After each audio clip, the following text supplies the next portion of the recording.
शिवालय से आया है, भगवान शंकर के शिवालय से अगर वो आया है और शिवालय से आने वाला व्यक्ति अपने घर ना जाते हुए मान लो कि किसी दूसरे के घर में भी अगर प्रवेश कर जाता है तो शिवालय की रज जब उसके शरीर से लगकर जाती है तो उस घर का भी कल्याण कर देती है। जिस घर में वो प्रवेश करता है उसका भी कल्याण कर देती है।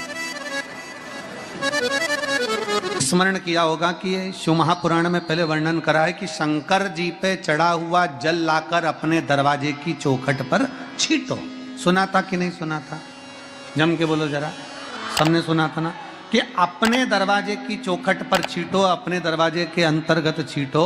उसका कारण क्या था? उसका केवल एक कारण है कि भगवान शंकर पर चढ़ा हुआ जल अगर थोड़ी सी भी रज लगकर आ गई, भगवान शिव का चढ़ा हुआ जल अगर हमारी चौखट पर दुकान पर आकर अगर छिटक दिया तो कुबेर का भंडार मेरा महादेव भर ही देता है। अगर बन सके जीवन में एक बार प्रयास करिएगा। अगर गुरुवार का प्रदोष पड़ जाए, कौन से वार का? गुरुवार का प्रदोष पड़ जाए, बृहस्पतिवार का यदि प्रदोष पड़ जाए तो प्रदोष के दिन प्रदोष काल में किसी शिवालय में जाएं, शंकर के मंदिर में जाएं, एक ही दिए के अंदर एक फूल बाती, कैसी बाती है?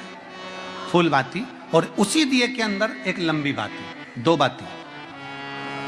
कौन सी बाती हैं? जम के बोलो जरा। एक फूल बाती, एक लंबी बाती, दो बाती। एक ही दिए के अंदर फूल बाती, लंबी बाती दोनों रख लें। थोड़ा सा घृत की बातियां, तेल की बाती नहीं, घी की बाती रखें और दोनों बातियां उसमें रखकर 3 बेलपत्र भगवान शंकर के मंदिर में लेकर जाएं। दिए को भी प्रज्वलित नहीं करना है। पहली बेलपत्र नंदीश्वर की जो ऊपर का भाग होता है जिसको हम शिव तत्व भाग कहते हैं, नंदी के पीठ पर एक भाग होता है जिसको शिव तत्व भाग कहा जाता है, वो नंदी की पीठ पर जो भाग है वहां पर एक बेलपत्र समर्पित करें।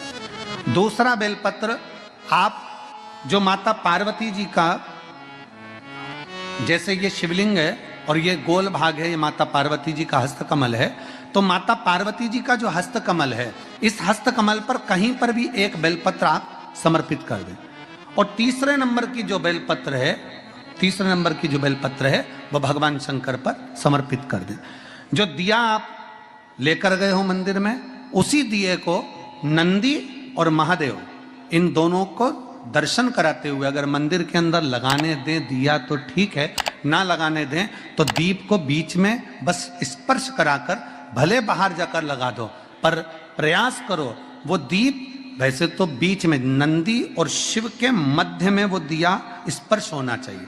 जैसे ये नंदी है और ये शिव है तो इसके मध्य में दीप स्पर्श कर ले, भले उसको जलाने ना दे पर स्पर्श मात्र कर कर अगर आपने एकांत में कहीं पर भी ले जाकर लगा दिया, उस दीप को जला दिया, तो गया हुआ कितना भी करोड़ रुपया हो वो धीरे धीरे कर कर गया हुआ धन हमारा वापस आता ही है।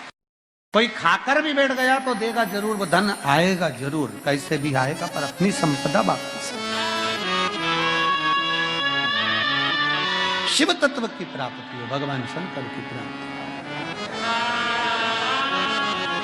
सबका किया है मेरा भी उद्धार कीजिए, उद्धार कीजिए, है त्रिपुंडधारी है त्रिशूल। आप दिल से जब बाबा से कहेंगे, अपने मन से जब भगवान को प्रार्थना करेंगे, अपने हृदय से जब शिव को पुकारेंगे, क्यों ना मिलेगा? गया हुआ धन केवल चौखट पर स्पर्श मात्र करा था पारो के पुत्र ने, और स्पर्श मात्र करने से उसका पूरा घर से लड़कर नहीं, झगड़कर नहीं, क्लेश कर नहीं। अगर घर में लड़ाई भी हो गई ना, झगड़ा हो गया तो थोड़ा रुक जाओ, अब थोड़ी देर से जाऊंगी, पर मुख उतार कर झगड़ा करके लोटा लेके भाग के शंकर के मंदिर नहीं जाऊंगी। चाय रख दी चूल्हा पे, इतनी देर में चाय तपेगी जब तक मैं लोटा घर जल चढ़ा के आती हूँ। शंकर भगवान टेंशन में हो गए, चाय देखूं कि तुझे देखूं। शिव जी टेंशन। तू तो चाय रखकर चली गई, किसके भरोसे? चाय रखकर किसके भरोसे गई?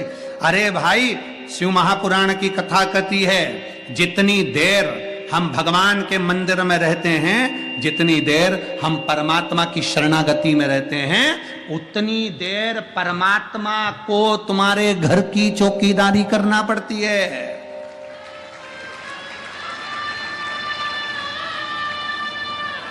हम तो देव स्वयं कामदेव को भस्म कर कर पार्वती जी से मंगल विवाह करने के लिए आतुर हुए।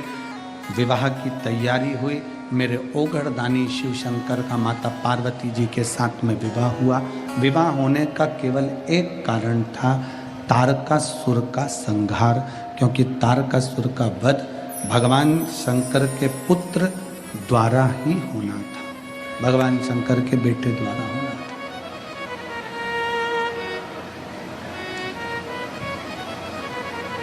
तारकासुर का संहार, तारकासुर को मारने के लिए भगवान शिव का विवाह करना बहुत जरूरी है।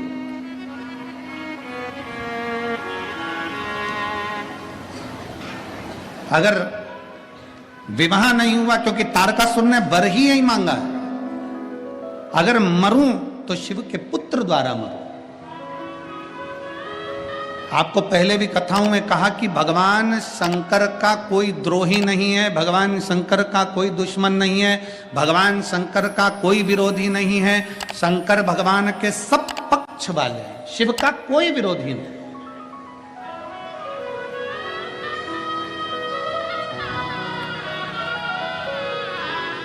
भगवान शिव का कोई द्रोही नहीं है, भगवान शंकर के सब पक्ष वाले। लंकाधिपति रावण स्वयं असुर है, ब्राह्मण कुल में जन्म लेने के बाद भी वृत्ति उसकी बेकार थी, परंतु वो शिव का पूजन करता है, भगवान शंकर की आराधना करता है। कंस स्वयं शिव की आराधना करता है। जितने असुर हैं, देवताएं, गंधर्व हैं, नाग हैं, किन्नर हैं, जितने भी हैं, सब शंकर की आराधना में लगे। क्यों? क्योंकि सबसे सरल देव एक ही है, वो देव अधिदेव महादेव। इससे सुंदर सरल देव कोई नहीं हो सकता। एक लोटा जल, सारी समस्या का हल। अब आप शंकर भगवान को पूजन में क्या लेकर जाएं? कोई कहे चंदन ले जाओ, कोई के अगर ले जाओ, कोई के कपूर ले जाओ, कोई के तगर ले जाओ, कोई के ये ले जाओ, कोई के वो ले जाओ।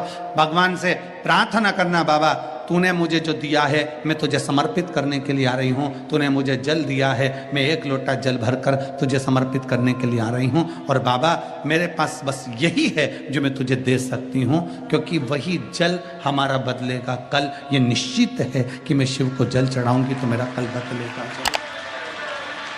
जाया करो अपने नजदीक के शिवालय में, अपने नजदीक के शिव मंदिर में, अपने पास के शंकर के मंदिर में प्रतिदिन जाओ। एक नियम बनाओ कि मेरे घर के नजदीक में, मेरे घर का एक एक व्यक्ति, घर में बुजुर्ग माता है उनसे कहो शिवालय जाओ, घर में बच्चे हैं स्कूल जाने से पहले शिवालय जाओ, घर में बड़े हैं उनसे कहो शिवालय जाओ। क्यों? क्या गुरुजी हम अकेले अगर शंकर जी को जल चढ़ाएंगे तो क्या हमारे पूरे परिवार वालों को नहीं मिलेगा? मिल जाएगा, पर अपने कर्म गति का भोग अपने को भोगना है। कलकत्ता में कहा था, सिर आपका दुखा है, दवाई आपको खाना है। इसमें अगर तुम्हारा सिर दुखे और तुम सियोर वाले महाराज को दवाई खिलाओ तो सियोर वाले महाराज क्यों खाएगा भैया? क्योंकि दवाई खा के मैं क्या करूंगा? मेरा थोड़ी ना सिर दुख रहा है, सिर तुम्हारा दुख रहा है, पेट तुम्हारा दुख रहा है, पड़ोसन को दवाई खिला रहे हो। ऐसा काम नहीं। अगर दुख आया है, परिवार में तकलीफ आई है, परिवार में कष्ट आया है, कई माताएं कहती गुरुजी ऐसा ऐसा हो गया। हाँ, जब बहुत ज्यादा अवस्था गड़बड़ होती है तब शंकर के मंदिर में कोई भी जाएगा, शिव से प्रार्थना करेगा, बाबा स्वीकार करेगा। एक पत्र है,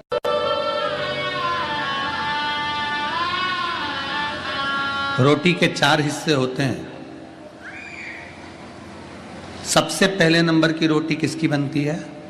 जम के बोलो जरा, जम के, गाय। दूसरे नंबर की रोटी बनती है भगवान की, तीसरे नंबर की रोटी बनती है गुरु की, और आखिरी नंबर की रोटी बनती है, जम के बोलो, कुत्ता की, स्वान की। ठीक है? रोटी के 4 हिस्से हैं। पहले नंबर की रोटी आज के समय में गौ माता के मुख में नहीं जाती। क्यों? क्योंकि बड़े बड़े शहरों में गाय नहीं मिलती, बड़ी बड़ी सिटियों में गौ माता मिलती नहीं है। टाइम इतना है नहीं कि एक भी रोटी एक्स्ट्रा रखी जाए, उतनी बनाई जाए जितनी खाई जाए। तो सबसे पहली रोटी पति कहता है कि जल्दी से मुझे रोटी दे, मुझे ऑफिस जाना है। सबसे पहली रोटी बनती है और वो पति के मुख में जाती है। गाय के हिस्से की खा गया, इसलिए गाय जैसा हो गया बेचारा,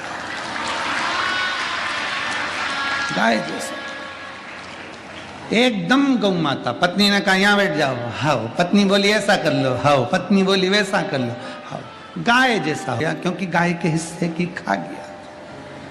दूसरे नंबर की है भगवान की और तीसरे नंबर की है गुरु की। बच्चे ने कहा मम्मी टिफिन दे, मेरे को स्कूल जाना है। माँ ने जो दूसरी तीसरी रोटी थी गुरु के हिस्से वाली, वो टिफिन में रख दी। इतना इतना सा बच्चा ने वो गुरु के हिस्से की रोटी खा ली, जितना तो घर का बुढ़ा नहीं बोले, औलाद इतनी बोले गुरु जैसा ज्ञान देती, क्योंकि गुरु के हिस्से की खा गए महाराज, गुरु के हिस्से। अब रोटी खाने के लिए सब माताएं बैठी हैं और रोटी पड़ गई कम, तो इन्होंने सोचा आखिरी की बची है, आखिरी की। डबल से कौन बनाए, तो वो कुत्ता के हिस्से की पड़ी थी और वो कुत्ता के हिस्से की खा गई। तो दो एक साथ कहीं नहीं रह पाती, दे भोग दे भोग दे भोग दे भोग, इतना भिड़े इतना भिड़े इतना भिड़े कि एक दूसरे को सुआ ही नहीं, क्योंकि खा गई कुत्ता के हिस्से की, जो कुत्ता को डलना था। जैसे कुत्ता को देखकर कुत्ता नहीं सुआता, उसी तरह कुत्ते के हिस्से की रोटी खाने वाला आपस में एक दूसरे को नहीं सुहाता। जितने किचन में होते हैं, रसोई घर में होते हैं, शब्द सुनकर भगवान शंकर के, जिन्होंने शंकर भगवान के मुख से कथा सुनी हो, तोते के बच्चे के रूप में अंडे में से बाहर निकलकर कथा जो सुने हो, वो तोते के बच्चा सुखदेव के रूप में जो प्रगटा हो, जिसने शिव जी के मुख से कथा सुनी हो, फिर उसको दूसरी कथा का स्मरण नहीं होता। जो एक बार भगवान शंकर की कथा में डूब जाता है ना, तो टीवी पर भी वो रिमोट लेकर वो शिव पुराण ही ढूंढता रहता है कि कब मिलेगी कथा सुन। कह दिया सुखदेव जी महाराज ने राजा परीक्षित से, परीक्षित सुन, तुझे 7 दिन मिले, 7वें दिन तक्षक नाग डसेगा। सारे महाराजों ने तुझसे कह दिया कि कथा हम तुझसे यज्ञ करवाएं, अनुष्ठान करवाएं, ये करवाएं वो करवाएं, पर मैं सुखदेव तुझसे कहता हूं, ये मत सोचना कि मैं तेरे प्राण बचा लूंगा। मरेगा तो तू पक्का, निश्चित है कि तुझे मरना है, पर इतना जरूर है कि मरते समय तुझे संसार का भान नहीं होगा, परमात्मा का भान होगा अगर मैं कथा सुना दूंगा। शिव महापुराण की कथा करती क्या है? शिव महापुराण की कथा बस यही करती है कि तुम्हारे दुख को शिव महापुराण की कथा काट नहीं सकती, तुम्हारी तकलीफ को नहीं काटेगी, तुम्हारे कष्ट को नहीं काटेगी। शिव महापुराण की कथा क्या करेगी? तुम्हें अंदर एक बल उत्पन्न करेगी। सामने अगर तुम्हारे दुख आ भी गया तो तुम्हें वो बल रहेगा कि उस दुख को तुम कैसे समाप्त कर सकते हो, कि शिव पुराण की कथा बता देगी। इसलिए सारी समस्या का हल एक लोटा जल, ये शिव महापुराण की कथा सारी समस्या का हल। एक लोटा जल शिव महापुराण की कथा ये दे देती। आपके जीवन में जो तकलीफ है, आपके जीवन में जो दुख है, आपके जीवन में कष्ट है, आपके जीवन में जो तकलीफ है, आपके जीवन में जो कष्ट है, आपके जीवन में जो दुख है, आपके जीवन में जो कष्ट तकलीफ दुख है, वो आपके जीवन का दुख तकलीफ कष्ट केवल आपके एक लोटा जल से मिट सकता है। आपके भीतर का भाव आप प्रकट करिए, शिव तत्व को अपने भीतर प्रकट करिए, अपने भीतर शिव तत्व को प्रकट करिए।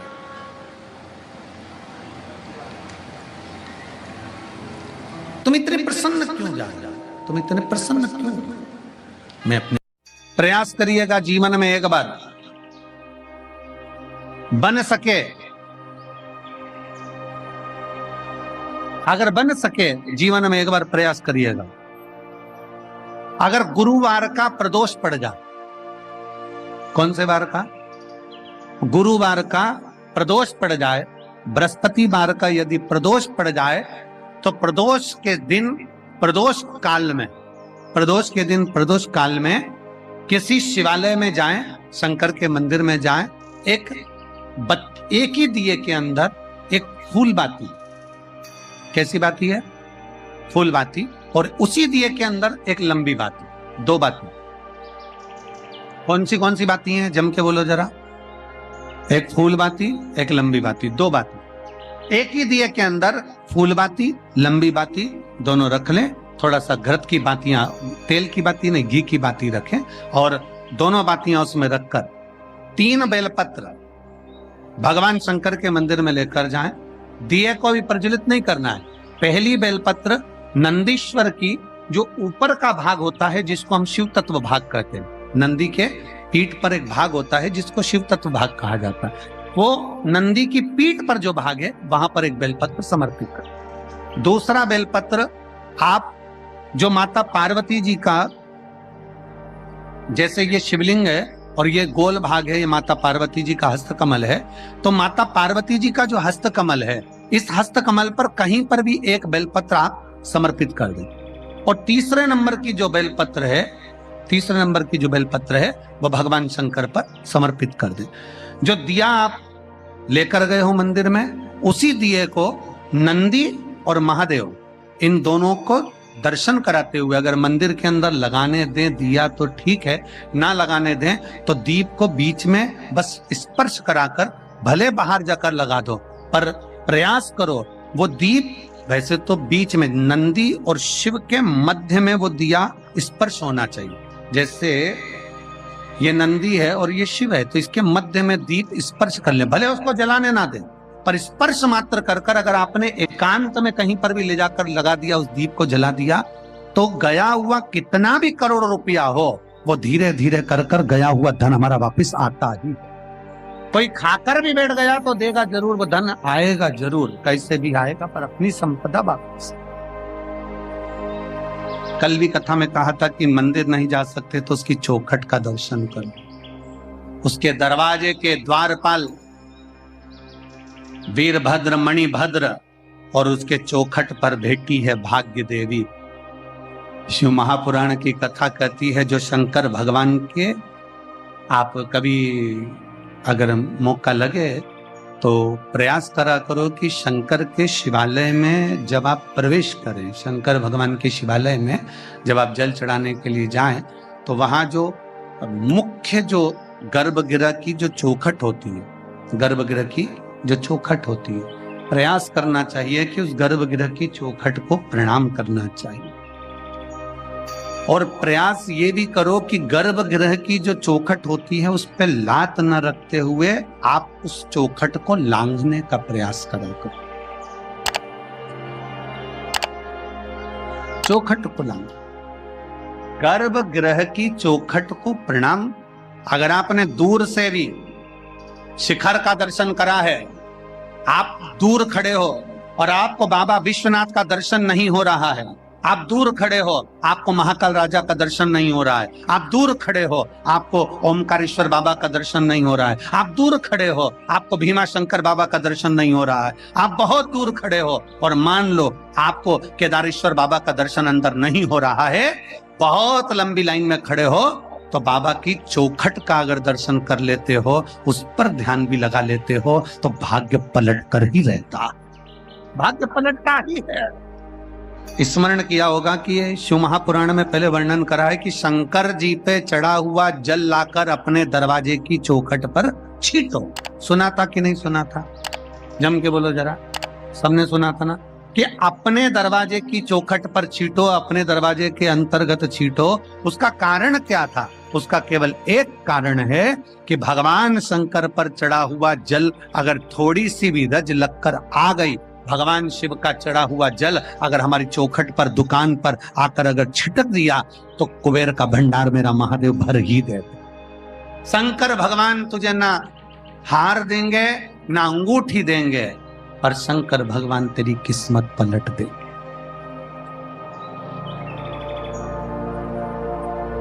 शिव जी तेरी किस्मत पलट देंगे।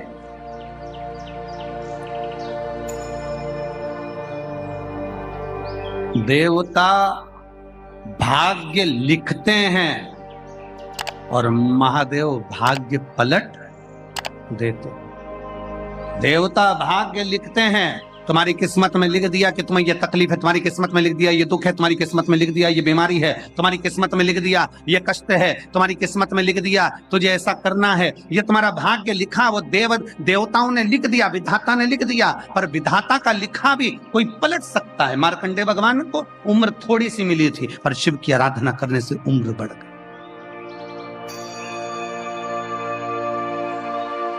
लिखा तुम्हारी किस्मत में, जो लिखने वाले ने लिख दिया, पर उसको पलटने की सामर्थ्यता अगर किसी में है तो मेरे काशी विश्वनाथ के भीतर वो सामर्थ्यता है कि वो पलट सकता। जो शिव की आराधना करता हो, जो शंकर की आराधना करता हो, जो शिव तत्व में डूबा हुआ हो, जो शंकर की भक्ति में डूबा हुआ हो, जो एक लोटा जल रोज देवाधिदेव महादेव को समर्पित कर रहा हो, जो भगवान शंकर की विरह भक्ति में हमेशा डूबा हुआ हो, भले शिवालय तक ना जाए परंतु उसके भीतर की मन की गति के अनुसार 21,600 श्वास जो उसके शरीर से रोज निकल रही है, उस 21,600 श्वास में वो परमात्मा का नाम अगर ले रहा है तो परमात्मा उसको मिल।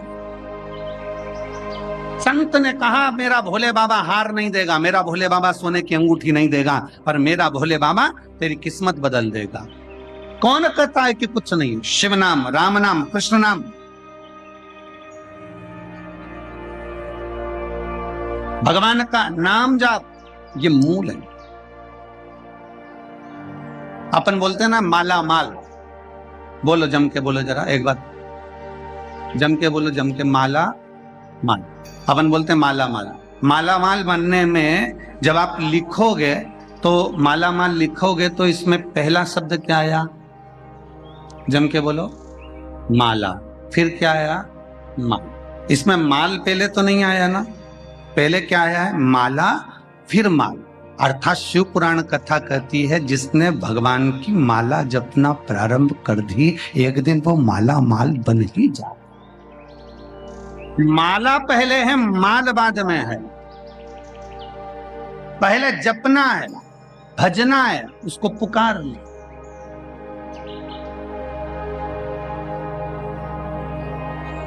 पहले जपो, भजो, पुकार। और जब मुंह से भजेंगे, क्यों ना आए, क्यों ना पहुंचे, आए।